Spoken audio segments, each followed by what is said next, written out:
पाहायला मिळते. 14व्या फेरी अखेर सुनेत्रा पवार यांना 1,21,885 मतांची आघाडी जी आहे ती सुनेत्रा पवारांनी घेतल्याचं पाहायला मिळते. अजितदादा यांचा 2024 मधला विक्रमी रेकॉर्ड जो आहे तो सुनेत्रा पवार यांनी मोडलेला आहे. 2024 मध्ये अजित पवारांना 1,01,000 मतांनी त्यांचा विजय झालेला होता आणि आता 14व्या फेरी अखेर म्हणजे अजूनही अनेक फेऱ्या बाकी आहे मतदानाच्या मतमोजणीच्या मध्ये.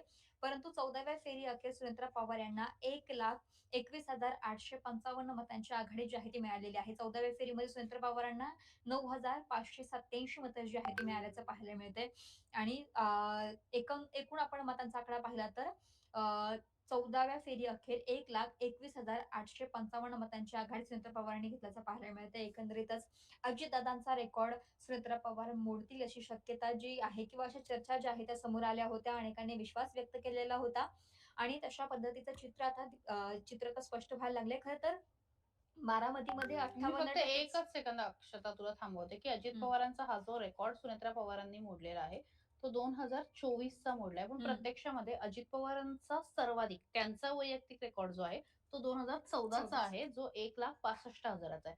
त्यामुळे अजित पवार यांच्या संपूर्ण कारकिर्दीचा रेकॉर्ड मोडलेला नाहीये. रेकॉर्ड मोडलाय तो 2024 मध्ये त्यांना जी मिळाली, तर त्याचा रेकॉर्ड जो आहे तो मोडण्यामध्ये सुनेत्रा पवार यांना यश आलेलं आहे. बारामतीकरांनी अर्थातच दादांनंतर वहिनींवरती विश्वास दाखवलेला आहे आणि तितक्या प्रेमाने जी आहे ती मतं दिलेली आहेत. बघूया त्यानंतर 1,65,000चा रेकॉर्ड त्या मोडतात का? अर्थात परत एकदा मी म्हणतो की विजय हा फक्त त्यांच्यासाठी औपचारिकता राहिलेली आहे आणि बारामती जवळपास सुनेत्रा पवारांनी जिंकलेली आहे असं म्हणायला हरकत नाही.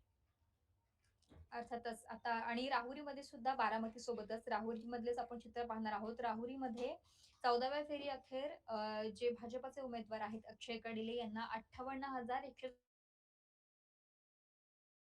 घेतल्याचं पाहायला मिळते.